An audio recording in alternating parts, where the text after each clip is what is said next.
What is up, guys, and welcome back to another G35 video. In this video, we got Thomas once again. Oh, hey, no. Thomas, hey beautiful. Oh, hi. In today's video, we're going to be installing a head unit, an aftermarket head unit by Dasaita. If you guys are familiar with any aftermarket head units, this is kind of the king of all the Android head units. It comes with wireless CarPlay, Android Auto, all the good stuff, and you can basically download any app you want. You can even watch like YouTube and Netflix. So I'm going to show you guys what we have. Money shot. Fucking shit up. God damn it, Joe. This is why we can't have nice things. You're right. You sneeze.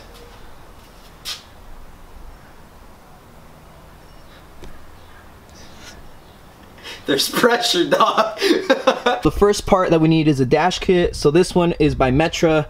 Now I know a lot of people hate Metra because the buttons are really cheap on it. Since the head unit that we're using actually is pretty big on the screen size, so we don't have to worry about it. This is the head unit. It is a 10.2 inch Dasaita Android head unit. Like I said, it's running like Android 9.0, so it has like basically the latest Android you can have. It has a DSP, so it has pretty good sound quality out of the box. We're gonna be installing a reverse camera that is gonna be wired by Thomas himself. Yeah, I get all the fun jobs.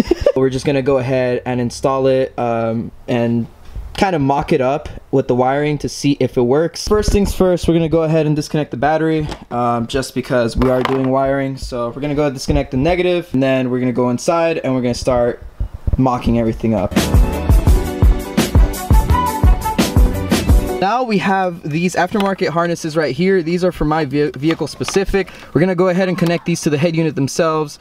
We also have the other wiring harness over there that is for the head unit. So we're gonna go ahead and cut and go ahead and install these onto those, and then we'll come back. After carefully cutting the wires, we now have them exposed, and we're gonna go ahead and connect these onto the harness that is inside the car. There's more wires on the head unit than there are on the harness, so we're gonna probably have to figure it out. Kill ourselves? Yeah. Yeah, figure it out. Yeah. You okay?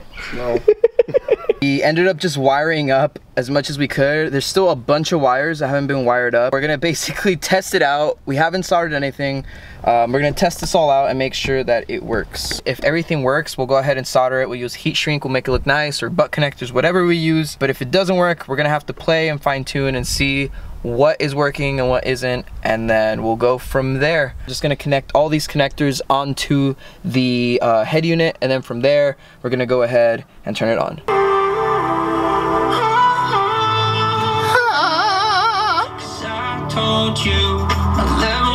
And copyrighted. This is the update. We did go ahead and use butt connectors on each one of these, and then we crimped them. And now what we're gonna be doing is we're gonna use this torch. We're gonna have these ends that are heat shrink torched so that they shrink, obviously, and then that will give a good seal.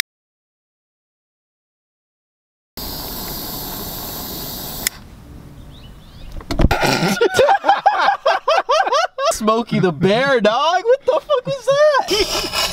Oh my god. Okay, maybe let's not use a torch. Let's use like a lighter. Nah, it's fun. 5 hours later, we finally got this done.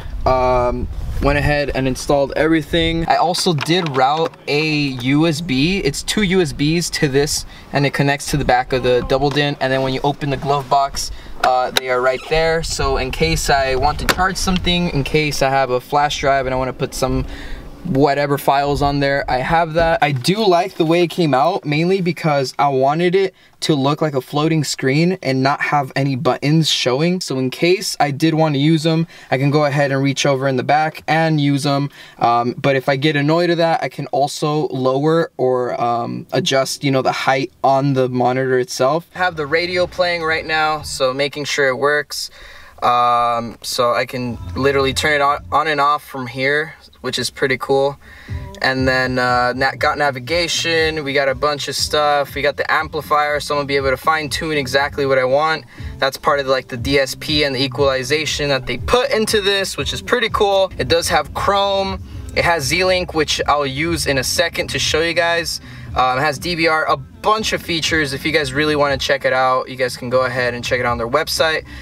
It does have the Google Play Store, so we can go ahead and download any app that we want, and that's pretty cool in itself. We also can watch YouTube and everything else that comes with like an Android device. I will probably be installing the reverse camera by myself. That'll be a separate video just because I didn't want to make this too long. There's a bunch of features on this Android head unit, so I'm gonna show you guys right now me connected to the CarPlay that this car has. It's a wireless CarPlay, so I can literally just have my phone in my pocket and it will automatically connect as soon as I pair it. Here is the Z-Link app. So you go ahead and open it, then it goes right away and connects to your iPhone. So my iPhone is now connected on here, and like you can go ahead and, you know, go on podcasts, listen to podcasts. There's only 2 podcasts I listen to, by the way. You guys should follow Chip and Joe show, just saying. So since I have music, I can go ahead and listen to it. And it goes to my music and I can go ahead and play it. And that is basically what it does. I like that it's fully wireless, even though I'm charging my phone right now, but that's just because I'm charging it. But if I were to disconnect it, it's still working, it's still, you know, normal. So I mean, for ease of use, I would walk in, you know, start the car, and then it would automatically go into my CarPlay, so I don't have to connect any wire, I don't have to do anything, so I can just focus on, you know, trying to get, let's say, to school, work, whatever it is. This is how not to detail your car. Oh, you pussy. That's all for this video. I hope you guys enjoyed this one. I don't think we kind of recorded as much as we wanted to, or as much as I wanted to. We did not solder, so Thomas was happy today. Anyways guys, if you guys did enjoy this video, give it a like, subscribe if you're new around here, and I'll see you guys in the next video. Peace. Oh, hey there. My name is Matt Hill, and I am the voice of Ed. And I just wanted you to subscribe to Joe before the cankers take my buttered toast. Okay, have a great day.